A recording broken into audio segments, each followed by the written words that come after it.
চলতি বছরের এপ্রিল মাস থেকে রাজ্যের সব রেশন দোকান থেকে আর মিলবে না পুষ্টিযুক্ত আটা। রাজ্যের খাদ্য দপ্তর এই মর্মে বিজ্ঞপ্তি জারি করেছে। জানানো হয়েছে, রাজ্যের রেশন দোকানগুলিতে এখন পুষ্টিযুক্ত চাল সরবরাহ করা হয়। আটায় যেভাবে পুষ্টির মূল্য বাড়ানো হয়, চালের ক্ষেত্রে তাইও করা হচ্ছে। আটার মতো চালেও ভিটামিন, আয়রন, ফলিক অ্যাসিড প্রভৃতি যোগ করে পুষ্টিগুণ বাড়ানো হয়েছে। পুষ্টিযুক্ত চাল সাধারণ মানুষের কাছে বেশি গ্রহণযোগ্য হয়েছে, কারণ এতে চালের স্বাদ, গন্ধ প্রভৃতি কোনো পরিবর্তন হয় না। এই পরিস্থিতিতে চাল ও আটা দুটিকেই পুষ্টিযুক্ত করার কোনো প্রয়োজন নেই বলে মনে করেছে খাদ্য দপ্তর। যদিও প্রশ্ন থাকছে, যারা দুবেলাই রুটি খান তারা কি এই সিদ্ধান্তের জন্য ক্ষতিগ্রস্ত হবেন না? অনেকেই ডায়াবেটিস বা সুগারের জন্য ভাত খান না, তারা দুবেলাই রুটি খান, এরা এই সিদ্ধান্তের জন্য পুষ্টিযুক্ত আটা থেকে কি বঞ্চিত হবেন? রাজ্যের খাদ্য দপ্তরের আধিকারিকদের দাবি, রেশনে পুষ্টিযুক্ত আটা সরবরাহ বন্ধ করলে কুইন্টালে 10 টাকা করে উৎপাদন খরচ কমবে। নতুন ব্যবস্থার পর আটা যে পুষ্টিযুক্ত নয় সেটা প্যাকেটেই লেখা থাকবে। নতুন প্যাকেটের ডিজাইনও তৈরি করা হবে। 2004 সাল নাগাদ রেশনে গমের বদলে পুষ্টিযুক্ত আটা দেওয়া চালু করা হয় কেন্দ্রীয় সরকারের বিশেষ অনুমতি নিয়ে। রেশনের গম নথিভুক্ত ময়দা কলগুলিতেই পাঠিয়ে সেখানে পুষ্টিযুক্ত আটা উৎপাদনের ব্যবস্থা করা হয়। যদিও প্রথম থেকেই আটা সরবরাহ নিয়ে আপত্তি ও বিতর্ক উঠেছিল।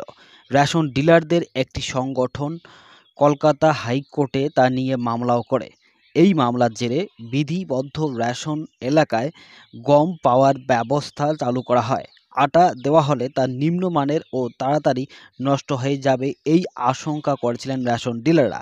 এখন শুধু জেলা শহর ও গ্রামে সংশোধিত রেশন এলাকার জাতীয় খাদ্য সুরক্ষা প্রকল্পের আওতায় থাকা গ্রাহকরা আটা পান। রাজ্য খাদ্য সুরক্ষা প্রকল্পের গ্রাহকদের গত ১.৫-২ বছর ধরে আটার বদলে চাল দেওয়া হচ্ছে, কারণ কেন্দ্রীয় সরকার ওপেন সেল স্কিমে রাজ্য সরকারগুলিকে গম বিক্রি করছে না। সম্প্রতি রেশন দুর্নীতি নিয়ে ইডির অভিযান পর গম ভাঙিয়ে আটা দেওয়ার ক্ষেত্রে প্রভাবশালীদের মালিকানাধীন কিছু ময়দা কলের ভূমিকা নিয়ে প্রশ্ন উঠেছে। তাই রেশনে আটা দেওয়া পুরোপুরি বন্ধ করা হবে কিনা সে ব্যাপারে নবান্নের নির্দেশও চেয়েছে খাদ্য দপ্তর। দেখার বিষয় নবান্ন তাতে সায় দেয় কিনা। কেননা রাজ্যে ভাত খাওয়ার মানুষের সংখ্যা বেশি হলেও রুটি খাওয়ার মানুষের সংখ্যা কিন্তু খুবই কম নয়।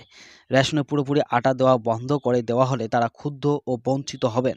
তাই অনেকেরই ধারণা, নবান্ন হয়তো রেশন দোকান থেকে পুরোপুরি আটা দেওয়া বন্ধ করে দেওয়ার প্রস্তাবে সাও নাই দিতে পারে। আশা করি বিষয়টি ক্লিয়ার। এখনো পর্যন্ত কিন্তু সঠিক সিদ্ধান্তে আসতে পারেনি যে এপ্রিল মাস থেকে রেশন দোকানগুলিতে পুষ্টিযুক্ত আটা দেওয়া বন্ধ করবে কিনা, না পুনরায় আগের মতো করেই চালু থাকবে পুষ্টিযুক্ত আটা দেওয়া। তো এক্ষেত্রে আটা দেওয়ার অথবা রেশনে গম দেওয়ার ব্যাপারে আপনার কি মূল্যবান মতামত রয়েছে অবশ্যই কমেন্ট করে জানাবেন। সম্পূর্ণ ভিডিওটি মনোযোগ সহকারে দেখার জন্য আপনাকে অসংখ্য ধন্যবাদ।